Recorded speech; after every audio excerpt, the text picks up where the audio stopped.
Hello everyone, thank you for visiting my law station, and today we shall discuss certain important components of one of the most important act or code, that is the Indian Contract Act 1872.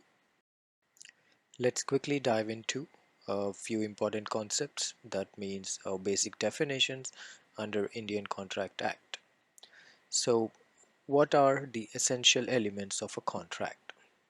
The Act lays down the essential elements required for the formation of a valid contract, including offer, acceptance, lawful consideration, lawful object, competency of parties, and free consent. Types of contracts. It recognizes various types of contracts such as contracts of sale, contracts of agency, contracts of bailment, contracts of pledge, contracts of indemnity, contracts of guarantee, and contracts of partnership. Moving forward, let's understand capacity to contract. The Act specifies the parties who are competent to enter into contracts, such as individuals of sound mind, minors subject to certain restrictions, persons disqualified by law, and corporations.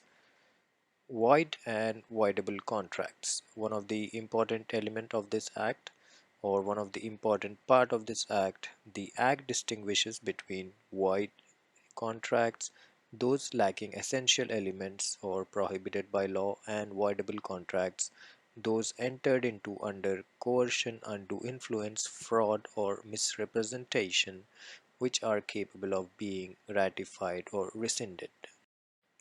Another critical component in the Contract Act is performance and discharge of contracts. It provides rules for the performance of contracts and circumstances under which contracts may be discharged, including by performance, breach, agreement, impossibility of performance, and frustration.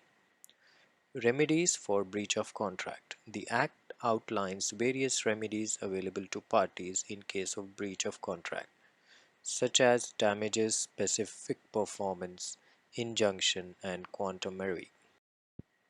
Moving forward, what are contingent contracts? Provisions regarding contingent contracts, where the performance depends upon the happening or non-happening of a future uncertain event, are also included. What is or what are quasi-contracts? The Act recognizes quasi-contracts, which are obligations created by law in the absence of a contract to prevent unjust enrichment. Specific provisions. The Act also includes specific provisions regarding contracts of guarantee, indemnity, bailment, pledge, agency, and partnership. Overall, in summary, the Indian Contract Act provides a comprehensive legal framework governing the formation, performance, and enforcement of contracts in India, ensuring clarity and certainty in commercial transactions and dealings. We will be back with another lecture on Indian Contract Act. Stay tuned. Thank you.